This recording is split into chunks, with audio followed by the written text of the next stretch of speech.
심각한 경영난을 겪고 있는 한진해운이 오늘 진통 끝에 채권단에 자율협약을 신청했습니다. 채권단은 한진해운이 제출한 신청서를 검토해 일주일쯤 뒤에 수용 여부를 결정할 방침입니다.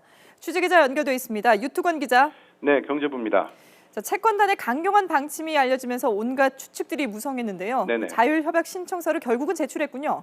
네, 한진해운이 오후 4시쯤이었습니다. 자율협약 신청서를 제출했습니다. 동시에 산업은행과 수출입은행, 농협 등 주요 채권은행 관계자를 상대로 자구계획의 내용을 설명했는데요. 채권단은 이제 한진해운이 제출한 자구계획을 검토한 뒤 일주일쯤 뒤에 자율협약 개시 여부를 결정할 예정입니다. 한진해운이 제출한 자구계획의 구체적인 내용 아직까지 확인되지 않고 있습니다. 다만 지금까지의 논의 상황을 정리해보면 외국 선주와의 용선료 협상 대책과 대주주의 경영권 포기, 출자 전환 계획 등이 포함됐을 것으로 보입니다. 앞서 채권단은 강도 높은 자구 노력이 없으면 자율협약 신청을 반려하겠다는 강경한 태도를 보였습니다. 따라서 한진해운이 신청서를 제출했지만 채권단의 수용 여부를 속단하기는 어려운 상황입니다. 또 한진해운은 자율협약을 신청하기에 앞서 채권단과 충분한 협의를 거치지 않아 오늘도 신청 직전까지 진통을 겪었습니다.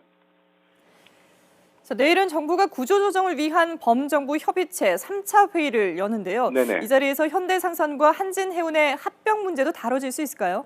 네, 정부가 내일 오전 임종용 금융위원장 주재로 범정부 협의체 3차 회의를 엽니다. 지난해 11월 이후 5개월 만인데요.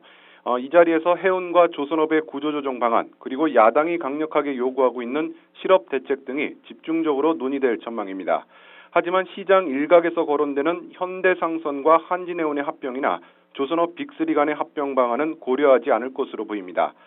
금융당국의 고위 관계자는 개별 회사의 부실도 정리되지 않은 상황에서 합병을 검토하는 것은 시기상조라는 입장을 밝혔습니다. 하지만 해운업계의 업황이 좋지 않아 개별 회사의 구조조정으론 한계가 있다는 분석이 계속 나오고 있어서 내일 회의의 결론이 주목되고 있습니다. 지금까지 경제부에서 YTN 유투건입니다.